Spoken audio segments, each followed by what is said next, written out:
Algo que me incomoda na filosofia analítica é a extrema minúcia dos elementos que compõem as deduções. Certamente que a incorporação de todos os componentes nas comparações é válida e gera frutos. Porém, é necessária, digamos, uma otimização sem afetação de tais recursos. Por que não questionar a natureza de uma cadeira, por exemplo, e seu contexto ou até sua existência, mas de uma forma isolada para que não impregne de investigações mais amplas de rodeios e vasculhações longas. Nesse contexto,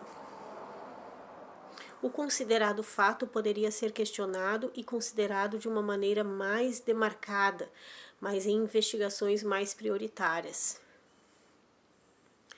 É só uma impressão, já que eu não tenho propriedade alguma para afirmar algo sobre isso.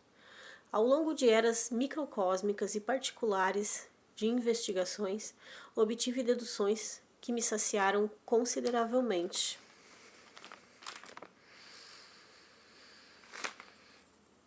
Uma questão, porém, parecia insolúvel, tanto que eu não me autorizava a pensar por muito tempo nela.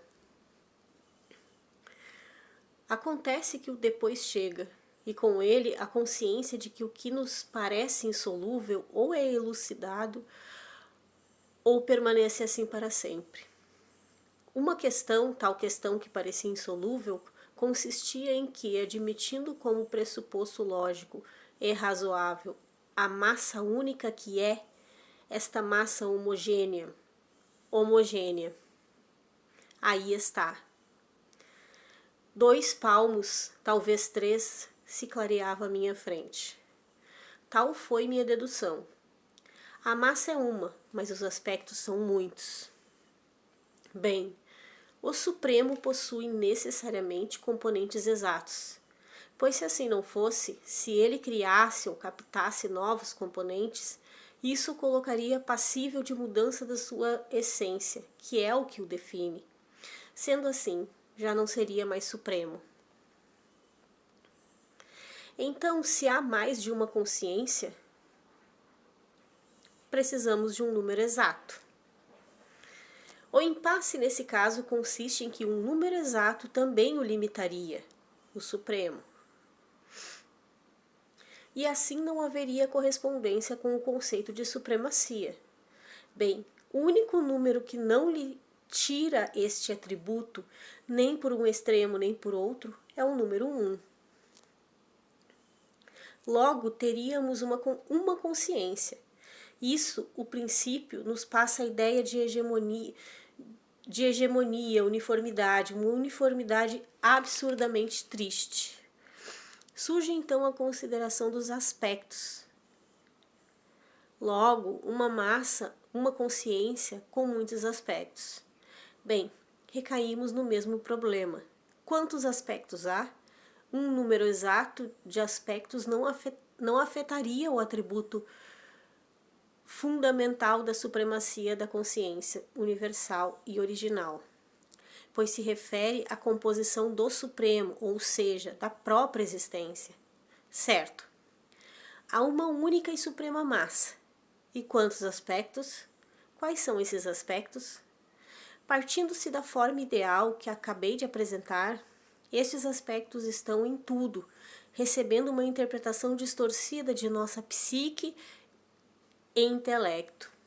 Segue-se que, para transmutá-los, é preciso ajustar a interpretação. Me parece claro que o que configura nossas interpretações são nossas intenções. Não estou negando as influências dos fatores externos, que são infinitos e poderosos, como o materialismo histórico de Marx, que provou a influência do aspecto econômico em todas as nossas escolhas. Mas estou falando de um aspecto de outra dimensão, de uma visão mais abrangente. Quem veio primeiro, o ovo ou a galinha? A galinha estava dentro do ovo.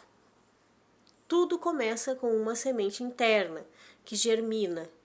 É claro que o eclodido enfrentará fatores externos que vão afetá-lo inevitavelmente, mas o início vem de dentro.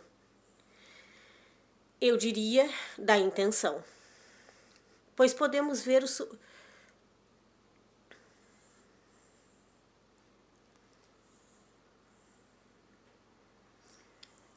daí podemos ver o Supremo através de nossas intenções. As questões persistem. Quantos aspectos? Quais aspectos?